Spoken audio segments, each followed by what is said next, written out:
আল্লাহ কি জ্ঞান দিয়েছিলেন? সেই সুলাইমান নবীকে আল্লাহ কি জ্ঞান দিয়েছিলেন? পৃথিবীর সর্বপ্রথম যে মসজিদটা তৈরি করেছিলেন, যে মসজিদটার নাম হলো মসজিদে আকসা, যে মসজিদের দিকে মুখ করে নামাজ পড়তে হতো। ও তরুণিয়া নওজোয়ান যুবকেরা, হে আমার মুরব্বিয়ানা, শুনে রেখে দিন।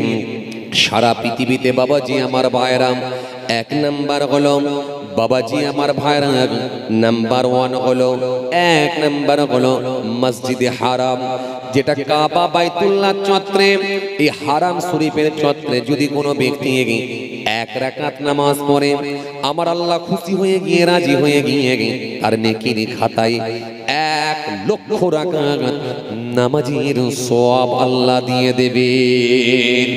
দু নাম্বার, দ্বিতীয় নাম্বার হলো, দ্বিতীয় নাম্বার হলো মসজিদুন নববী, যে মসজিদটা আমার রাসূলুল্লাহ তৈরি করেছিলেন, যে মসজিদ, বিশাল মসজিদ, সারা পৃথিবীর মানুষ জামাতের সঙ্গে নামাজ পড়ে ওই মসজিদে গিয়ে, ওই মসজিদে নামাজ পড়ে। ওই মসজিদ এত বিশাল মসজিদ, যারা হাজী সাহেব দেখেছেন, গিয়েছেন, যারা দেখেছেন, আমাকে আল্লাহ নিয়ে গিয়েছিলেন, আমিও দেখে এসেছি, আমি জানতে পেরেছি, জেনেছি, ওই মসজিদে একসঙ্গে কম বেশি প্রায় 11.5 লক্ষ মানুষ জামাতের সঙ্গে নামাজ আদায় করতে পারি। আরো জোরে বলেন, আরো জোরে বলেন।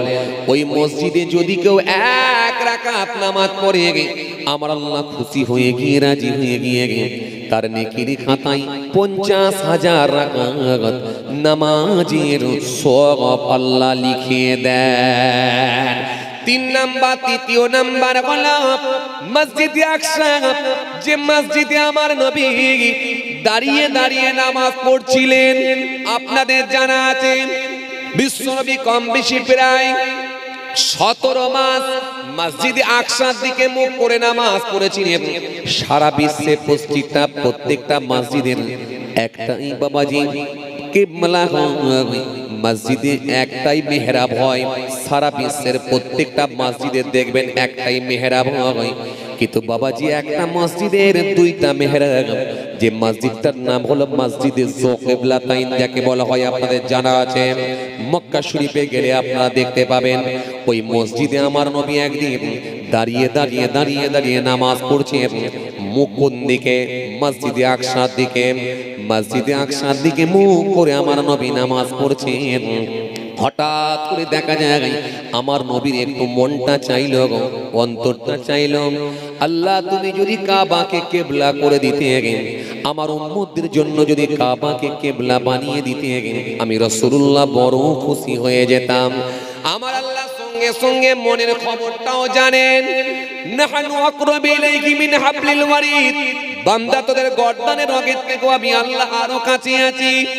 ফাইনামা তুআল্লু ফাসাম্মু ওয়াজহুল্লাহ, বান্দা তোরা যেদিকে তাকাস না কেন, চারিদিকের মালিক হলাম আমি আল্লাহ। আমার আল্লাহ নবীর মনের খবরটা জানতে পারলেন, জানতে পেরে সঙ্গে সঙ্গে তার হাবিবকে জানিয়ে দিলেন, ওহী দ্বারা জানালেন।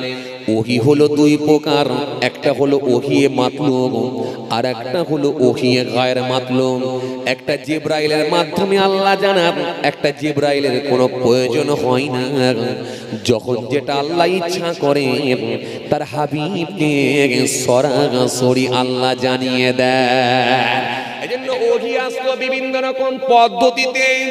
কখনো কখনো ঘন্টার আওয়াজ হতো, রাসূল করিম সাল্লাল্লাহু আলাইহি ওয়াসাল্লাম বুঝতে পারতেন ওহী আসছে।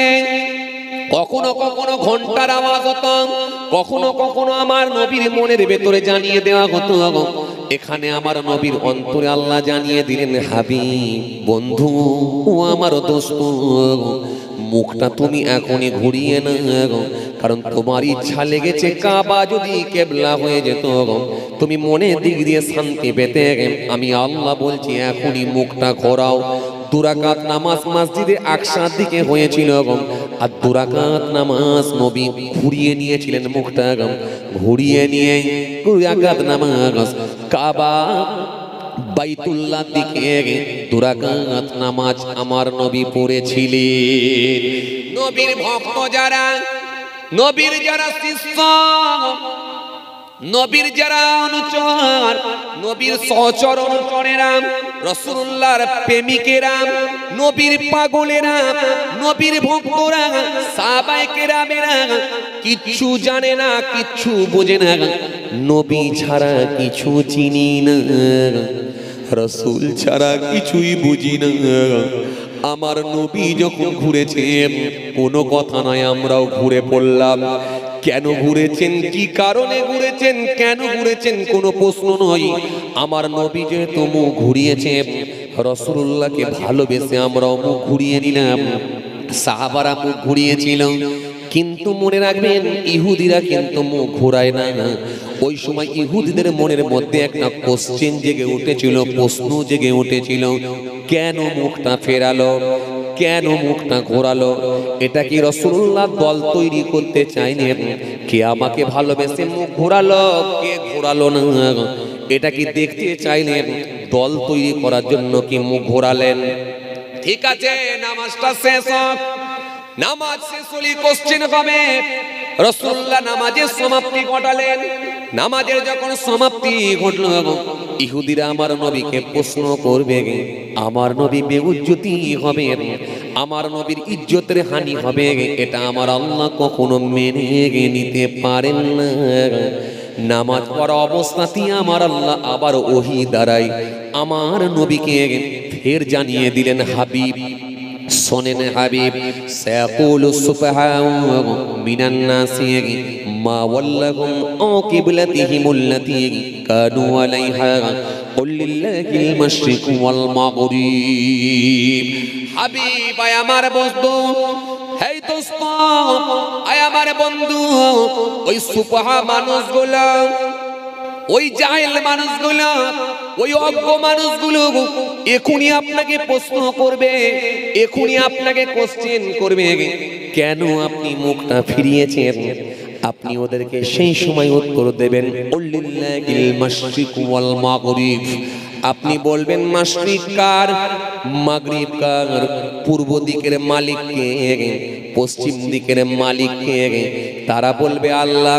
আপনি তাদেরকে বলবেন যে আল্লাহ পূর্ব পশ্চিম দিকের মালিক, সবের মালিক, সে আল্লাহর হুকুমই মুখটা ঘুরিয়েছি। কথা বুঝে যাচ্ছে বাবাজি? হ্যাঁ ভাইরা আমার, দোস্তরা আমার, বন্ধুরা আমার, সহজ আপনাদের জানা আছে, তবু মনে পড়লো তো একটু টাচ দিলাম। তো যেটা বুঝাতে চাইছিলাম মূল কথা, এই মসজিদে আকসা যিনি তৈরি করেছিলেন তিনি হলেন হযরতে সুলাইমান আলাইহিসসালাম। আল্লাহ বিরাট পাওয়ার দিয়েছিলেন। জি, সেই সুলাইমান নবী, সেই সুলাইমান নবী তিনি বিছানায় শুয়ে আছেন। আসেন মূল কথা এবার ফিরে আসছে, যেটা আমি আজকে বোঝাতে চাইছিলাম, যে প্রসঙ্গ আজকে তৈরি করেছিলাম, যে সাবজেক্ট আমি তৈরি করেছিলাম, যে টপিকের উপরে ওয়াজ করতে চেয়েছিলাম আজকে আমি, ওয়ামিলুস সালিহাত। এই যে ছোট্ট টপিক, এর উপরে আজকে আমার বিষয়বস্তু রাখতে চেয়েছিলাম। আমি আবার সেই দিকে ফিরে আসছি। এত বড় পাওয়ারফুল নবী, তিনি সমস্ত প্রাণীর ভাষা যিনি বুঝতে পারতেন, হাওয়াতে যিনি উড়ে উড়ে যেতেন, পৃথিবীর সর্বপ্রথম যিনি জেনেদেরকে নিয়ে মসজিদ তৈরি করেছিলেন, তিনি ইন্তেকাল হয়ে যাবার পর, তিনার ওফাত হয়ে যাবার পর তিনি ওসিয়ত করেছিলেন, নবীদের লাশ পচবে না, গলবে না, কেউ খেতে পারবে না।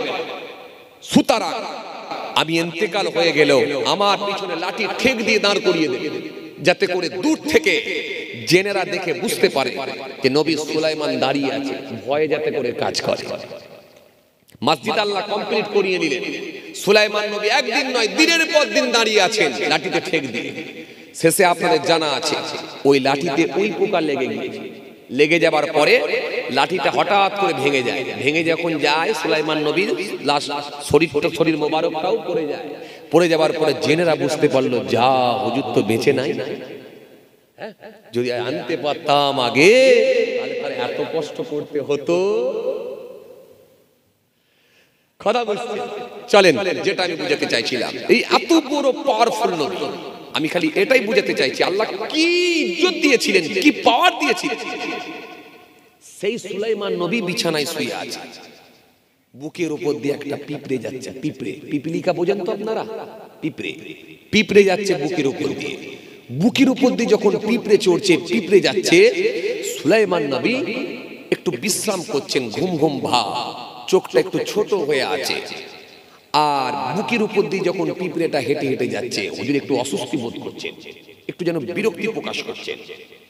স্বাভাবিক, এটা বিরক্তি হওয়ার কথাই, কারণ আমরা অনেক সময় যখন একটু ঘুম ঘুম ভাব বিছানায় শুয়ে আছি, কানের কাছে যদি একটা মশা এসে বঁ করে উড়ে চলে যায়, বিরক্ত লাগে না? লাগে না? কথা বলে লাগে না? লাগে না? আবার দ্বিতীয়বার যখন কানের কাছে এসে বঁ করছে, তখন ঘুমের মধ্যে চোখ বন্ধ করি, ঝেড়ে এক চড়, এরকম হয় না? কথা বলেন, এরকম হয় না? ঝেড়ে যখন গালে এক চড় মারলো, দেখো মশা বেরিয়ে চলে গেল, নিজের চড় নিজেই খেয়ে গেল। কিন্তু তখনও দেখার সুযোগ হচ্ছে না যে কেমন চর খেলাম, কারণ তখন এমন ঘুম ধরেছে, যা হবে পরে দেখা যাবে। কথা ঠিক কি না? বিছানাতেই শুয়ে আছে। আবার যখন মশাটা কানের কাছে এসে ফের বঁ করছে, তখন বুঝি যা, মশা তো মরে না তাহলে। তো যাই হোক, মশা হোক আর মাছি হোক, এই কানের কাছে যখন বঁ বঁ করে, বিরক্ত লাগে। তো সুলাইমান নবীর বুকের উপর দিয়ে পিঁপড়ে চড়ছে, জি একটু বিরক্তি প্রকাশ করলেন, করে বারবার পিঁপড়েটাকে ধরার চেষ্টা করছেন, পিঁপড়েটা ফসকে চলে যাচ্ছে, ফসকে চলে যাচ্ছে। সুলাইমান নবী আস্তে করে পিঁপড়েটাকে ধরলেন, ধরে বলে এবার হয়েছে, ধরে জমিনের উপরে এরকম করে রেখে দিলেন। ব্যাস, এতটুকু কাজ। রেখে দেওয়ার পরই ওই পিঁপড়ের জবানকে আল্লাহ খুলে দিলেন। পিঁপড়ে স্পষ্ট ভাষায় বলছেন, ও হযরত সুলাইমান নবী, আপনি মানুষ হতে পারেন, আপনি নবী হতে পারেন, আল্লাহ আপনাকে বিরাট পাওয়ার দিতে পারে, হাওয়াতে আপনি উড়ে যেতে পারেন, আল্লাহ প্রত্যেকটা প্রাণীর ভাষা বোঝার মতো ক্ষমতা আল্লাহ আপনাকে দিয়েছে, হতে পারে, সব পারে।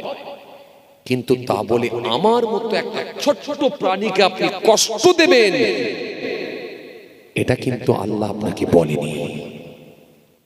সুলাইমান নবী তো চিন্তিত হয়ে পড়লেন, পিপিলিকা তোমাকে আমি কি কষ্ট দিলাম? হুজুর, আপনি আমার মতো ছোট্ট পিঁপড়েকে ধরে জমিনের উপর আছাড় মারলেন, আমি একটা ক্ষুদ্র প্রাণী, আমার কি কোনো কষ্ট হয়নি বলে মনে হয়?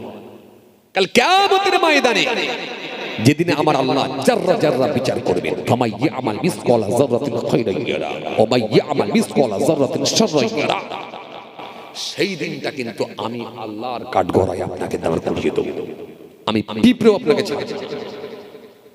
চিন্তা করেন, মারাত্মক ব্যাপার। চিন্তা করেন, চিন্তা করেন, সুলাইমান নবীর মতো একটা পাওয়ারফুল নবীকে পিঁপড়ে বলছে, হুজুরের জীবনীর মধ্যে পাওয়া যায়, পিঁপড়ে বলছে কাল কিয়ামতের ময়দানে আপনাকে আমি ছাড়ব না। আর আমরা কি করি একটু বলি এবার, আমরা কি করি একটু বলি এবারে, আমরা অনেক সময় খোলা গাড়ি, যেগুলো ম্যাক্স বলি, কি বলে ম্যাক্স ভ্যান না কি বলে ওটা, মহেন্দ্র ম্যাক্স, এই মহেন্দ্র ম্যাক্স গাড়িতে যেখানে 3টে গরু কি 4টে গরু ঢুকার ক্যাপাসিটি আছে, সেখানে আমি 7টা গরু নিয়ে যাচ্ছি, খালি ইনকাম বেশি হবে বলে। কথা বলেন না কেন? সত্যি কথা বলেন একটু। 7খানা গরু ঢুকিয়েছি, কোন গরুর কল্লা পেছন দিকে ঝুলছে, ডালার উপর দিয়ে ঝুলছে কল্লা, কোন গরুর পা ঠ্যাং দুটো ঝুলছে জমিনের উপরে, আর আমি গরু নিয়ে যাচ্ছি, দাঁড়াবার জায়গা নাই, গরুর পিঠের উপরে দাঁড়িয়ে 150 কিলোমিটার যাচ্ছি। এটা কি কোনো প্রাণীর কষ্ট হয়নি বলে মনে হয়?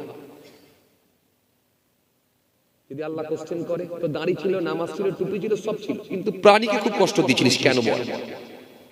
কি হবে? কি হবে? বলুন কি হবে? সেদিনে কি জবাব দেবে যদি কোশ্চেন হয়? যদি কোশ্চেন হয় তখন উত্তর কি দেবেন বলে? আপনার বাড়িতে আপনি মুরগি পুষেছে, হাঁস পুষেছে, মুরগি পুষেছে, বাড়িতে বিবি নেই, আপনার উপর দায়িত্ব দিয়ে চলে গেছে, আপনি 2 দিন কি 1 দিন খেতে দিতে ভুলে গেলেন, এই প্রাণীটা খেতেই পেল না, যদি আল্লাহর দরবারে কৈফিয়ত হয় কি হবে? এটা কি কাবিরা গুনাহ নয়? হ্যাঁ, এটা কি কাবিরা গুনাহ নয়? এগুলো সব কিন্তু কাবিরা গুনার অন্তর্ভুক্ত, এটা আপনাকে মনে রাখতে হবে। ভাইরা আমার, দোস্তরা আমার, বাবাজিরা আমার, সুলাইমান নবী ছোট্ট একটা পিঁপড়ে, এই পিঁপড়ে কৈফিয়ত করছে, হুজুর আপনি নবী হতে পারেন, এত বড় পাওয়ারফুল একজন নবী হতে পারেন, আল্লাহ আপনাকে বিরাট পাওয়ার দিতে পারে, কিন্তু আমার মতো ছোট্ট একটা ক্ষুদ্র প্রাণীকে আপনি কষ্ট দিতে পারেন, এটা কখনো হয় না। হযরত সুলাইমান নবী সেই সময় বলেছিলেন, হে পিপীলিকা শুনে রেখে দাও, তোমাকে আমি কোনো কষ্ট দিচ্ছি না, তুমি আমার বুকের উপর দিয়ে চড়ছিলে, তোমাকে আমি ধরে নিয়ে জমিনের উপর রেখে দিয়েছি, তোমাকে তো আমি কোনো কষ্ট দিই না। হযরত সুলাইমান নবী বলেছিলেন, তোমাকে তো আমি কোনো কষ্ট দিই না। পিপীলিকা সেই সময় বলেছিল, ও হযরত সুলাইমান নবী, আমার মতো ছোট্ট প্রাণীকে জমিনে রেখে দিয়েছে, এটাই আমার জন্য অনেক কষ্টকর হয়েছে, এটা আমার জন্য বড় কঠিন হয়েছে, কারণ আমার মতো ক্ষুদ্র প্রাণীকে আপনি জমিনের উপরে কাছাড় মারবেন, এটা কখনো হতে পারে না।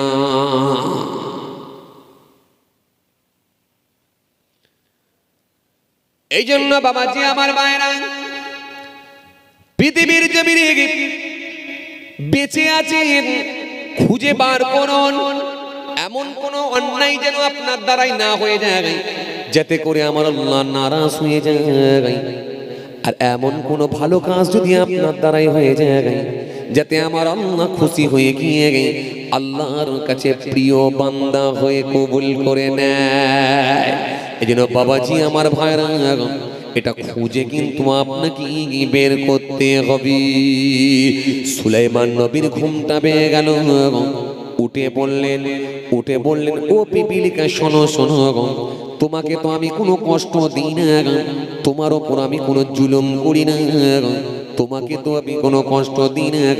পিপীলিকা সেই সময় বলেছিল, সুলাইমান শুনে কে দিন, এটা আপনি মনে মনে ভাবছেন জুলুম করেন, এটা আমার কাছে এটা কিন্তু বড় ধরনের জুলুম হয়েছে।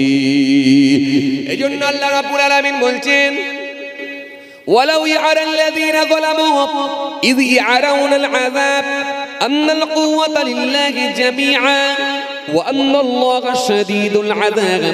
আল্লাহ রাব্বুল আলামিন কোরআনে কারীমের মধ্যে বলছেন, সুন্দর করে বলছেন, কতই না ভালো হতো যদি তারা আমার শাস্তিকে বিশ্বাস করে নিত, আর আমার শাস্তিকে বিশ্বাস করে নিয়ে যদি ফিরে চলে আসতো। আমি আল্লাহ রাব্বুল আলামিন কাফেরদের জন্য, জালিমদের জন্য রেখেছি যন্ত্রণাদায়ক শাস্তি।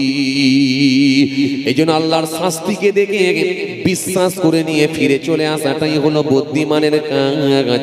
বাবাজি আমার ভাইরা ও তরুণীরা শুনে রাখেন, সুতরাং পৃথিবীর জমিনে আপনি জীবন যাপন করবেন, কিন্তু একটা প্রাণীর ওপরও কষ্ট দিতে পারবেন না। কিন্তু আজকের দিনে আমরা তাকিয়ে দেখি, প্রাণী তো দূরের কথা, কত মানুষের উপরে সমাজের মানুষ আজকে জুলুম করছে, কথা ঠিক কিনা? কারোর ক্ষমতা আছে, ও বাবাজি আমার ভাইরা, কেউ একটু মোটা সোটা মানুষ দুর্বল ব্যক্তির উপরে জুলুম করছে, কেউ একটু রাজনীতির ঝান্ডা হাতে ধরেছে, একটু রাজনীতির ঝান্ডাকে সামনে রেখে পিছনে কিছু লোক তার পিছনে ঘোরাঘুরি করে, বলে নিরীহ মানুষের উপরে চড়াও হয়, নিরীহ মানুষটার বাড়ি ভেঙে দেয়, গাড়ি ভেঙে দেয়, খড়ের গাদায় আগুন লাগিয়ে দেয়। এই জন্য আল্লাহ রাব্বুল আলামিন সুন্দর করে বললেন, সুন্দর করে বলেছেন, ইন্নাল্লাযীনা ইয়াকুলুনা আমওয়ালাল ইয়াতামা যুলমান ইন্নামা ইয়াকুলুনা ফি বুতুনিহিম নার ওয়া সায়াসলাউনা সাঈরা। আল্লাহ সুন্দর করে বললেন, ওই এতিমের মালগুলো যেন জুলুম করে তোমরা খেয়ে নিও না, এতিমের মাল যেন তোমরা ভক্ষণ করে নিও না, কারণ আমি আল্লাহ বলছি, যেটা খাচ্ছ ওটা আগুন খাচ্ছ, আর যে জায়গাটাই তোমরা থাকবে সেই জায়গাটাও হলো আগুন, প্রজ্বলিত আগুনে তোমাদেরকে নিক্ষেপ করা হবে। এই জন্য পৃথিবীর জমিনে জুলুম করো না, মানুষের উপরে জুলুম করো না, কোনো সবল ব্যক্তি দুর্বল ব্যক্তির উপরে যেন জুলুম করো না, কোনো ক্ষমতাবান ব্যক্তি যেন নিরীহ ব্যক্তির উপরে জুলুম করো না। তোমরা যেন জুলুম করো না, জুলুম করো না, জুলুম করো না, কারণ যদি ব্যক্তি জুলুমের শিকার হবে, ওই মাজলুম ব্যক্তিটার জবানের দোয়াটা আল্লাহর দরবারে কবুল হয়ে যাবে। রাসূল করিম সাল্লাল্লাহু আলাইহি ওয়াসাল্লাম বললেন, তিনটে শ্রেণীর মানুষের জবানের দোয়া আল্লাহর দরবারে কবুল হয়ে যায়, দাওয়াতুল মাজলুম, দাওয়াতুল মুসাফির, দাওয়াতুল ওয়ালিদি আলা ওয়ালাদিহি আল্লাহ নবী বললেন ছেলে মেয়ের জন্য পিতা মাতার দোয়া আল্লাহর দরবারে কবুল হয়ে যায়। আল্লাহ নবী বললেন মুসাফিরের জাবানে দোয়া আল্লাহর দরবারে কবুল হয়ে যায়। আর একটা শ্রেণীর মানুষের দোয়া কবুল হয় যে ব্যক্তিটা জুলুমের শিকার হয়েছে, জোর করে তার জমিটা বর্গা করে নেওয়া হয়েছে, জোর করে আল ছেটে ছেটে বাড়িয়ে নেওয়া হচ্ছে, জোর করে তার ভিটের ওপর ফিটের ওপর পিলার পুঁতে রাস্তা বের করে দেওয়া হয়েছে। এটা জোর করে হয়েছে, জোর করে ক্ষমতার বলে বলিয়ান হয়ে গে যদি কারো জায়গা দখল করে নেওয়া হয়, জায়গার উপরে পিলার মেরে দখল করে নেওয়া হয়, জোর করে যদি কারোর জায়গা দখল করে নেওয়া হয়, জমিটা যদি বর্গা করে নেওয়া হয়, ওই ব্যক্তিটা মাজলুম ব্যক্তিটা যখন পৃথিবীর জমিনে ন্যায় বিচার পাবে না, মসজিদে গিয়ে চোখের পানি ছেড়ে আল্লাহ দরবারে কেঁদে কেঁদে কেঁদে কেঁদে বলবে আমার নবী সেই সময় জানিয়ে দিলেন ওই মাজলুম ব্যক্তির জবানের দোয়াটা আল্লাহ দরবারে কবুল হয়ে যাবে।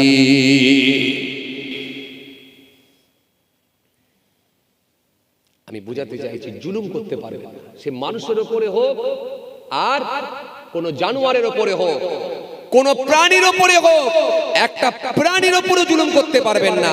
একটা ছোট্ট পিপিলিকাও সুলাইমান নবীকে বলছে হুজুর কাল কিয়ামতের ময়দানে আপনাকে দাঁড় করাবো।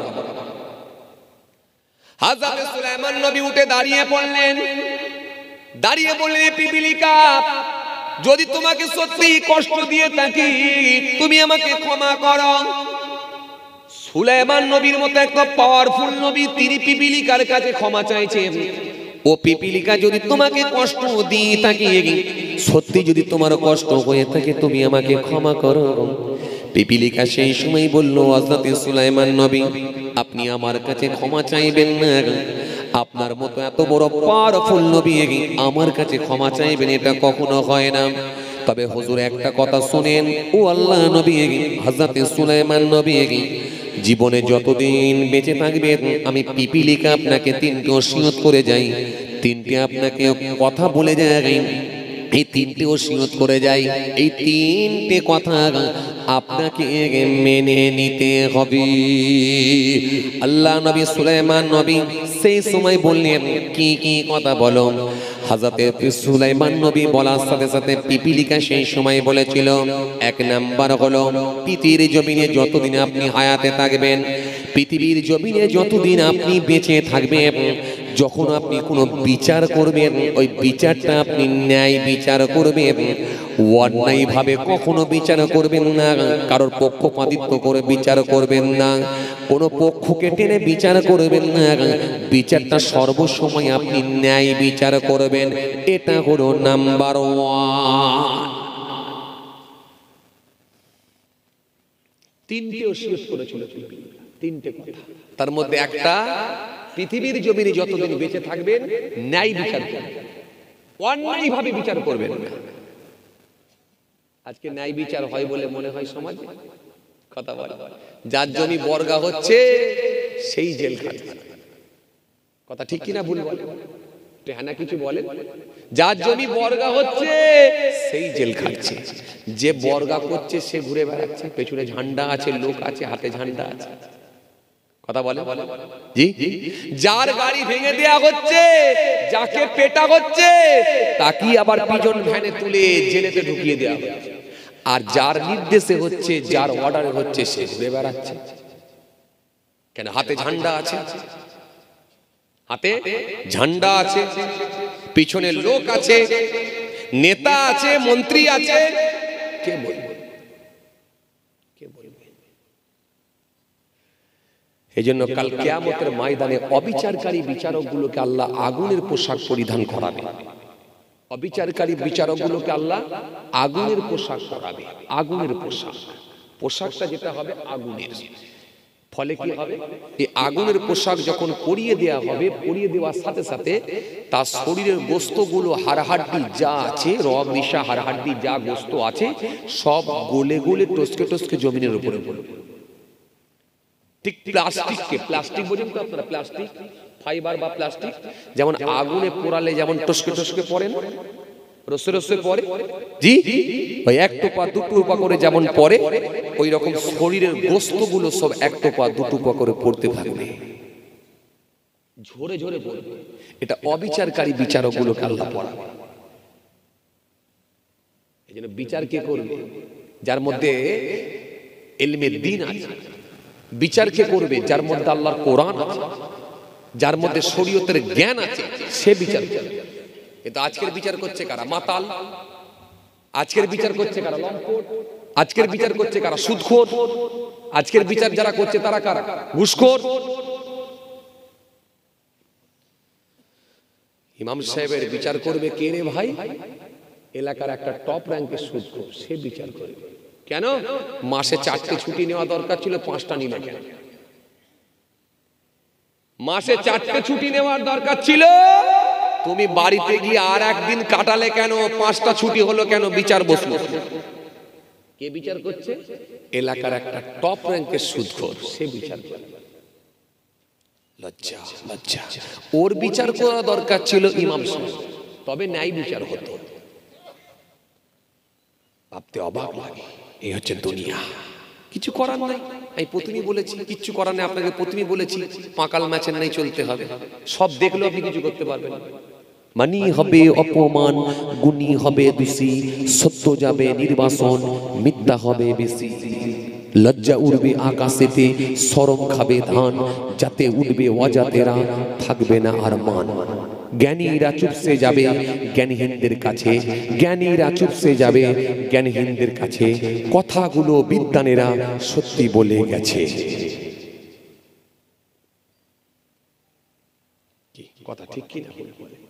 কিচ্ছু করার নাই, কিচ্ছু করার নাই। ভারতের অবস্থাও খুব খারাপ, জি, বাংলার অবস্থাও খুব খারাপ। আর পাশের দেশ বাংলাদেশের অবস্থা আরো খারাপ। বাংলাদেশের অবস্থা আরো খারাপ। জি, সুদের বিরুদ্ধে বললি সুদখোর কাস্তে নিয়ে উঠছে, হুজুরের গলায় কেটে ফেলে। এরকম হচ্ছে কি হয়নি? সোশ্যাল মিডিয়া দেখতে পাচ্ছেন কি পারে? লটারির বিরুদ্ধে বললি লটারি হাতুড়ি নিয়ে উঠছে, মাথায় ফাটিয়ে ফেলে।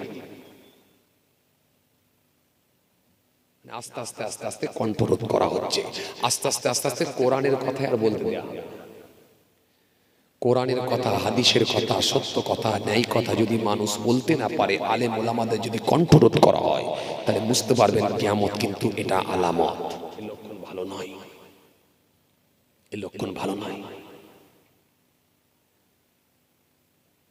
এই জন্য আল্লাহ রাব্বুল আলামিন সুন্দর করে বলেছে যে وَمِنَ النَّاسِ مَن يَقُولُ آمَنَّا بِاللَّهِ وَبِالْيَوْمِ الْآخِرِ وَمَا هُمْ بِمُؤْمِنِينَ।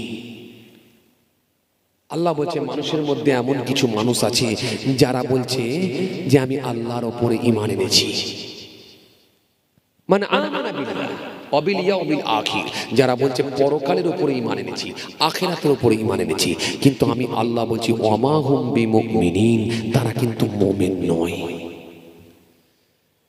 তারা কিন্তু মুমিন নয়। কে বলছেন? আল্লাহ বলছেন।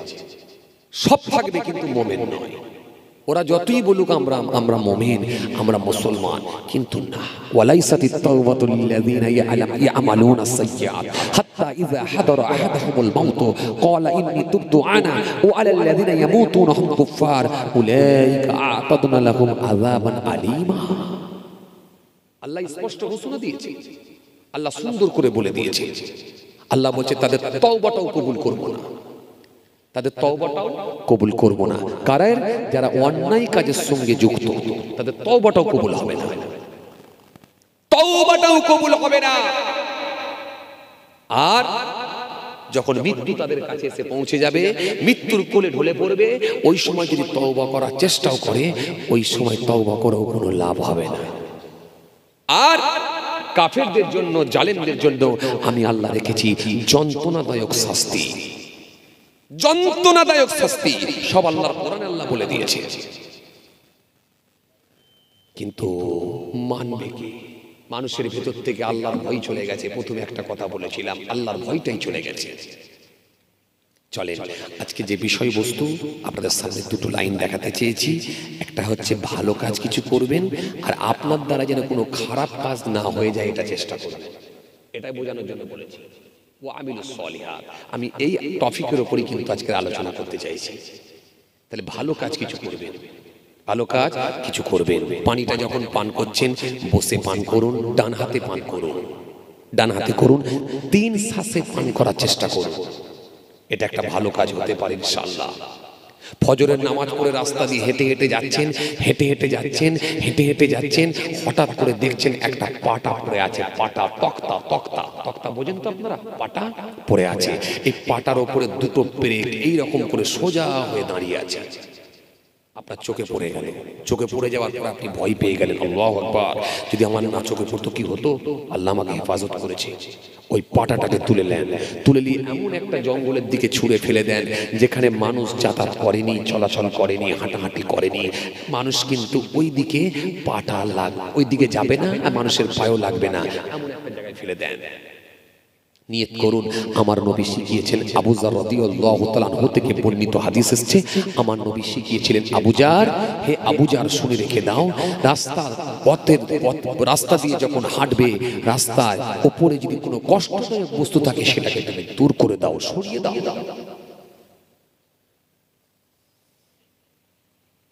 এই কয়েকদিন আগে এটা আমার মনে পড়ে গেল বলে তাই বললাম। কয়েকদিন আগে ওই যে আপনাদেরকে বলছিলাম না যে মাঝে মাঝে বাজার যেতে হবে, বলছিলাম কি বলিনি? এটা প্রথমে রেখেছিলাম কিন্তু আলোচনা, বলেছিলাম না আমি শখ করে মাঝে মাঝে বাজারে যাই।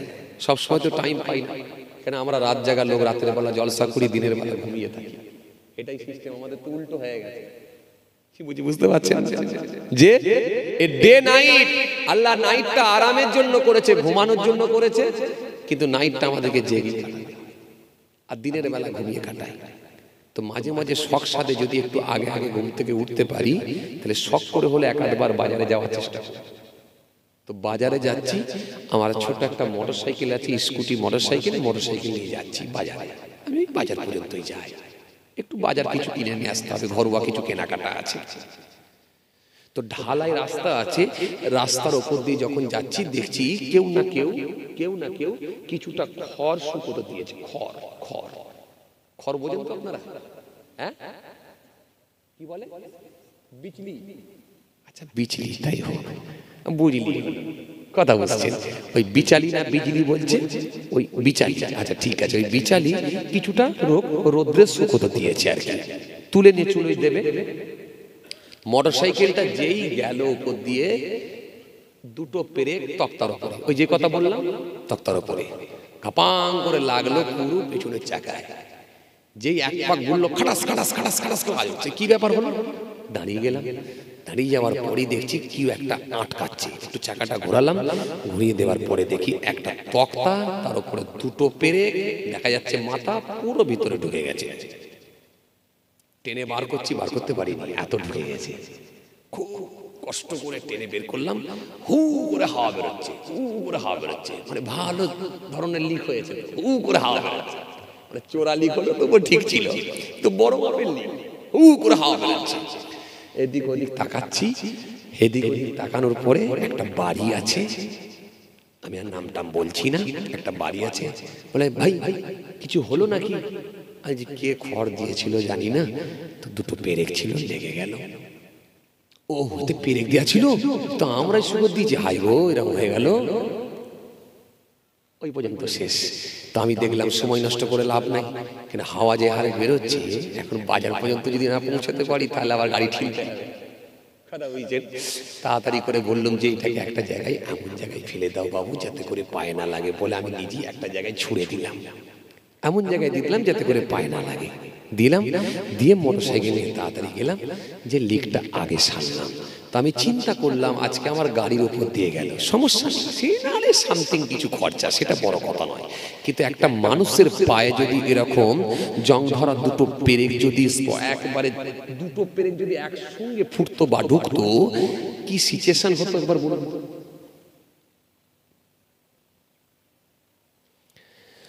বলুন কি অবস্থা হতো?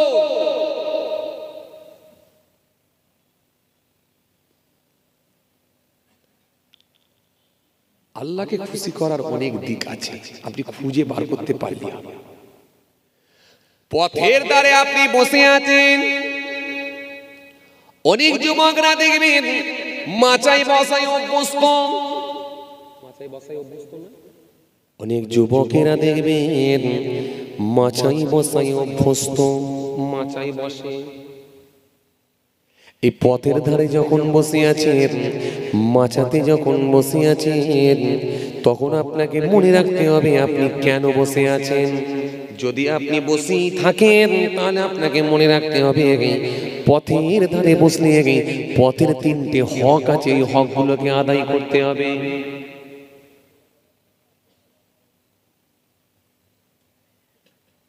দরুদ শরীফ আল্লাহুম্মা। হ্যালো,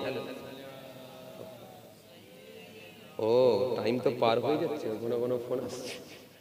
যাক বাবাজি, সৈয়দনা মুহাম্মদ সাল্লাল্লাহু আলাইহি ওয়াসাল্লাম যে কথা বুঝাতে চাইছিলাম, খেয়াল করেন, লক্ষ্য করেন বাবাজি আমার ভাই।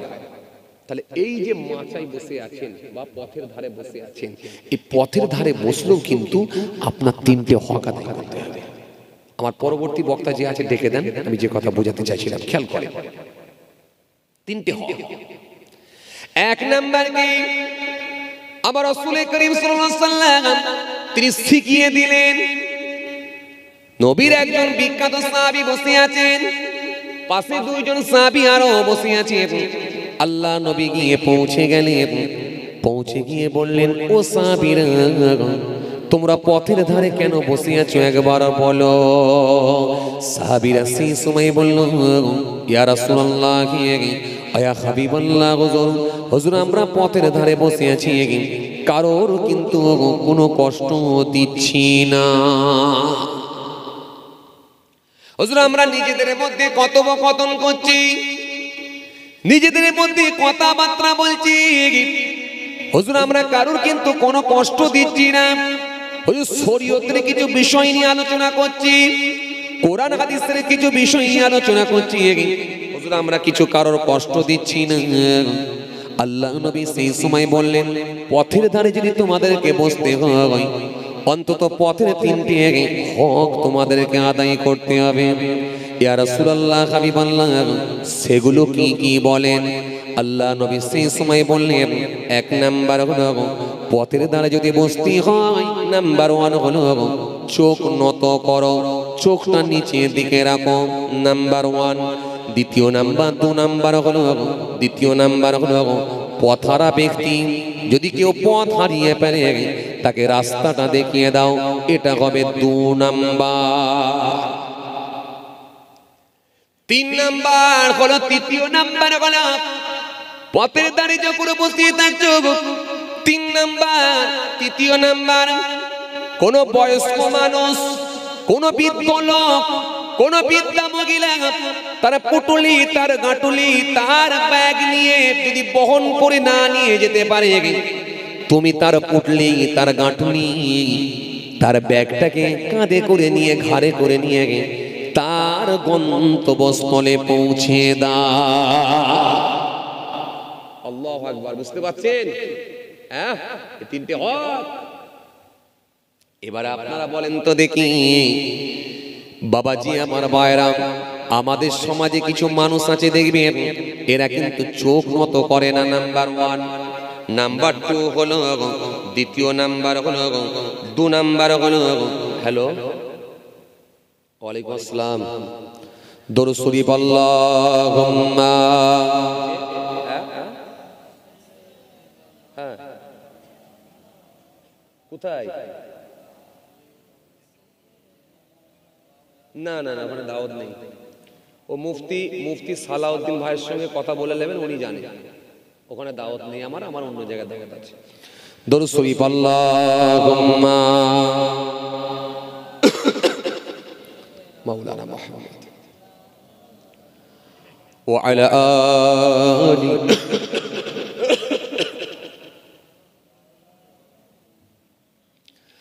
তাহলে নাম্বার 2 হলো কি, রাস্তা দেখিয়ে দাও।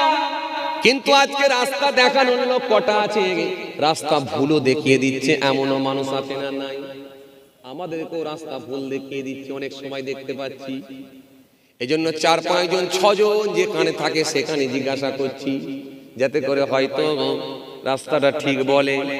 কেন দিনকাল ভালো নয়, মানুষ আস্তে আস্তে খারাপ হয়ে গেছে।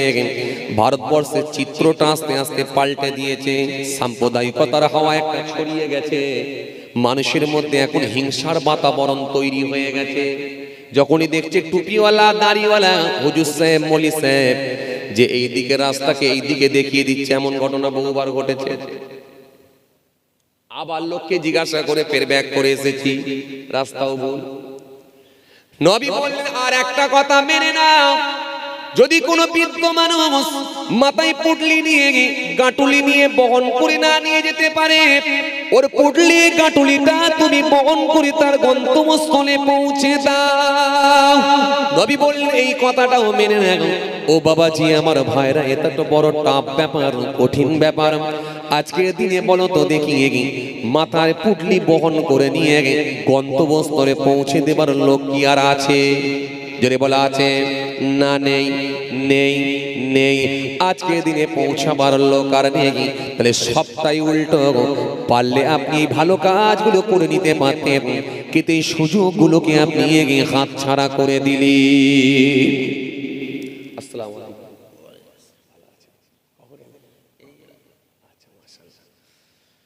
কথা বোঝা গেল বাবাজি? হ্যাঁ, এগুলো পারলে করতে পারে, এগুলো পারলে করতে পারে। নিয়ে যদি ঠিক থাকে, যদি করতে পারেন, ইনশাআল্লাহ কাজে লাগবে, আল্লাহ রাজি। কথা বোঝা গেল? ইনশাআল্লাহ এগুলো খুব ছোট ছোট করে বললাম, দু চার কথা। লম্বা কাহিনী, লম্বা কোনো কিস্সা কাহিনী গল্প দিয়ে সময় নষ্ট করি না। যতক্ষণ ছিল ছোট ছোট করে কিছু বোঝাবার চেষ্টা করলাম আমার সীমিত জ্ঞান বুদ্ধি থেকে। আল্লাহ রাব্বুল আলামিন যদি ফের কিছু আলোচনা কোনোদিন সুযোগ করে দেন, আবার আলোচনা হবে ইনশাআল্লাহ। বিক্ষিপ্ত কিছু আলোচনা করেছি, আমার জন্য দোয়া করবেন, আমি আপনাদের দোয়া করি। আল্লাহ আমাদের সকলকে বলার থেকে শোনার থেকে বেশি বেশি করে আমল করার তৌফিক দেন। সকলেই বলি আল্লাহুম্মা আমিন।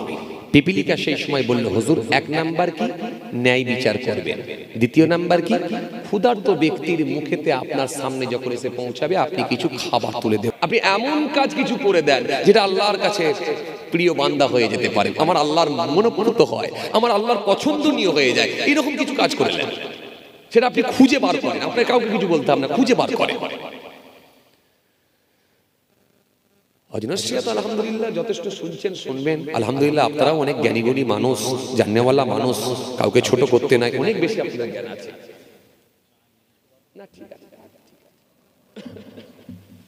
কি বলছি বুঝে আসছে? এই মনে লেগে যাওয়ার ব্যাপার, এতেই কাজ হয়ে যাবে ইনশাআল্লাহ, এতেই কাজ হবে, এতেই কাজ হবে। আর যদি মনে না লাগে তাহলে কিন্তু বিপদ, মনে না লাগলেই কিন্তু বিপদ। এই জন্য আপনাকে খুঁজে বার করতে হবে কোনটা ঠিক করছি আর কোনটা ভুল করছি, সেটা আপনাকে নিজেকে খুঁজে বের করে নিতে হবে, ঠিক না ভুল? কথা বুঝে আসছে? এই তরুণিয়া নওজোয়ান যুবকেরা, হে আমার মুরব্বিয়ানেরা, শুনে রেখে দিন বাবা, আল্লাহ নবী হযরত সুলাইমান নবীর নাম আপনারা শুনেছেন? কথা বলে না। সুলাইমান নবীর নাম শুনেছেন? মস্ত বড় যিনি একজন নবী ছিলেন, কিন্তু তিনি রাসূল ছিলেন না, বরং তিনি নবী ছিলেন। নবী আর রাসূলের মধ্যে একটা তফাৎ আছে। যিনার উপর আল্লাহ কিতাব নাজিল করেছেন তিনি হলেন রাসূল, যিনি রাসূল তিনি অবশ্যই নবী, কিন্তু যিনি নবী তিনি রাসূল নাও হতে পারেন, কিন্তু যিনি রাসূল তিনি অবশ্যই নবী। আমার রব্বুল আলামিন আল্লাহ বনি ইসরাইল গোত্রে একজন নবীকে পাঠিয়েছিলেন, রাসূলকে পাঠিয়েছিলেন, যার নাম হলো হযরত মুসা কালিমুল্লাহ। হযরত মুসা কালিমুল্লাহকে আমার আল্লাহ বনি ইসরাইল গোত্রে পাঠিয়েছিলেন। হযরত মুসা আসলামকে আল্লাহ হেল্প করার জন্য গুনে গুনে গুনে গুনে আরো 70টা নবীকে আল্লাহ পাঠিয়েছিলেন। এমনকি তিনার ভাই হযরত হারুন আসলামকে আল্লাহ পাঠিয়েছিলেন, তিনিও কিন্তু বনি ইসরাইল গোত্রে এসেছিলেন, কিন্তু তিনি রাসূল ছিলেন না, বরং তিনিও নবী ছিলেন। এই 70টা নবী ছিলেন, 70টা নবীকে আল্লাহ পাঠিয়েছিলেন, গুনে গুনে আরো 70টা নবীকে আল্লাহ পাঠালেন। প্রত্যেকেই কিন্তু ছিলেন নবী, কিন্তু রাসূল নন। কিন্তু হযরতে মুসা কালিমুল্লাহকে আমার আল্লাহ নবীও করেছিলেন, বড় বড় রাসূলও করেছিলেন। হযরতে মুসা কালিমুল্লাহকে আমার আল্লাহ রাসূল করেছিলেন এবং নবীও করেছিলেন, কারণ তিনার উপরে একটা আসমানি কিতাব আল্লাহ দিয়েছিলেন, যে কিতাবটার নাম হলো তাওরাত কিতাব। এই আসমানি কিতাব দিয়েছিলেন বলে তিনি ছিলেন রাসূল। আর যিনি হবেন রাসূল, যিনি রাসূল তিনি অবশ্যই নবী। হযরতে মুসা কালিমুল্লাহকে আমার আল্লাহ নবী রাসূল করেছিলেন, কিন্তু তিনার ভাইকে নবী করেছিলেন, রাসূল করেন না। সুলাইমান নবীকেও আমার আল্লাহ নবী করেছিলেন, কিন্তু তিনার আব্বাজানকে আল্লাহ নবী এবং রাসূল করেছিলেন, শুধু কিন্তু নবী করেন না। কারণ সুলাইমান নবীর আব্বাজানের নাম হলো, আপনাদের জানা আছে, হযরতে দাউদ আলাইহিস সালাম। হযরতে দাউদ নবীর উপর আমার আল্লাহ একটা কিতাব পাঠিয়েছিলেন। কোন কিতাব? জবুর কিতাব। জবুর কিতাব পাঠালেন কার উপরে? হযরতে দাউদ আসলামের উপরে। এই দাউদ আসলামের উপরে জবুর কিতাব আল্লাহ দিয়েছিলেন, এজন্য তিনি ছিলেন নবী এবং রাসূল। আর তিনার ছেলে হযরতে সুলাইমান নবী, তাকে আমার আল্লাহ আসমানি কিতাব দেন না, এজন্য তিনি ছিলেন নবী কিন্তু রাসূল না। কিন্তু তিনার মার্তবা আল্লাহ কম দেন না, ইজ্জত আল্লাহ কম দেন না। একটা সময় আল্লাহ বলেছিলেন, ও সুলাইমান বলো বলো কি নেবে বলো, রাজ্য নেবে না ইলম নেবে, বিদ্যা নেবে? সুলাইমান নবী একটু চিন্তা করে দেখলেন, যদি আমি রাজ্য বলি এলাকার মানুষ আমাকে রাজা মশাই বলবে, কিন্তু আমার মধ্যে যদি ইলম না থাকে, ধর্মীয় জ্ঞান যদি না থাকে, তাহলে আমি আমার আল্লাহকে চিনতে পারবো না। সুতরাং আল্লাহ রাজ্য আমার দরকার না, দরকার আছে আমার ইলম জ্ঞান। এমন ইলম দেন যে ইলম নিয়ে যেন আপনাকে আল্লাহ বলে চিনতে পারি। এই সুলাইমান নবীকে আল্লাহ কি জ্ঞান দিয়েছিলেন? আল্লাহ রাব্বুল আলামিন খুশি হয়ে গেলেন, আল্লাহ রাব্বুল আলামিন রাজি হয়ে গেলেন। রাজি হয়ে গিয়ে বলে, সুলাইমান পরীক্ষায় তুমি উত্তীর্ণ হয়েছো, পাস করে গেছো সুলাইমান, চলো তোমাকে আমি আল্লাহ রাজ্য দিলাম আর ইলমও দিলাম। এমন জ্ঞান আমি আল্লাহ দিলাম, পৃথিবীর সমস্ত প্রাণীর ভাষা পর্যন্ত তুমি বুঝতে পারবে। গরু ব্যা করে কি বলে সুলাইমান নবী তা বোঝে, ছাগল ম্যাঁ ম্যাঁ করে কি বলে সুলাইমান নবী তা বোঝে, বিড়াল ম্যাও ম্যাও করে কি বলে সুলাইমান নবী কিন্তু তাও বোঝে। এই সুলাইমান নবী আপনাদের জানা আছে, তাফসীরের মধ্যে এসেছে 1200 মানুষ নিয়ে সুলাইমান নবী তখ্তার উপরে চেপে উড়ে উড়ে যাচ্ছেন। পৃথিবীর সর্বপ্রথম যিনি হাওয়াতে উড়েছিলেন হযরত সুলাইমান নবী। সুলাইমান নবীর হাওয়াতে ওড়ার আগে কোনো হেলিকপ্টার কেউ বানাতে পারে না, ড্রোন বানাতে পারে না, রকেট বানাতে পারে না, প্লেন বানাতে পারে না। যা কিছু বানানো হয়েছে সব সুলাইমান নবীর তখ্তাকে ফলো করি। পৃথিবীর সর্বপ্রথম যিনি নৌকা বানিয়েছিলেন তিনার নাম হলো হযরত নূহ আলাইহিস সালাম। নূহ নবীর আগে কেউ নৌকা বানাতে পারে না, নূহ নবীর আগে কেউ স্টিমার বানাতে পারে না, জাহাজ বানাতে পারে না, বোট বানাতে পারে না, টাইটানিক জাহাজ বানাতে পারে না। যা কিছু বানানো হয়েছে সব হযরত নূহ নবীর নৌকা বানানোর পরে নূহ নবীর নৌকাকে ফলো করি।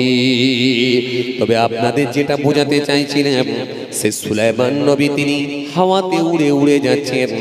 একটা দুটো তিনটে চারটে নয় 1200 মানুষ নিয়ে উড়ে উড়ে যাচ্ছে। আর পিপিলিকার সর্দার, পিপিলিকার লিডার তার দলের পিপিলিকাদের বলছে, ও আমার দলের পিপিলিকারা অতি সত্বর গর্তের মধ্যে প্রবেশ করো, না জানি সুলাইমান নবী আসছেন, তিনি এখানেই যদি তিনি অবস্থান করেন, তোমরা সকলেই পদপিষ্ট হয়ে মারা যাবে, তোমরা তাড়াতাড়ি গর্তের মধ্যে ঢুকে পড়ো।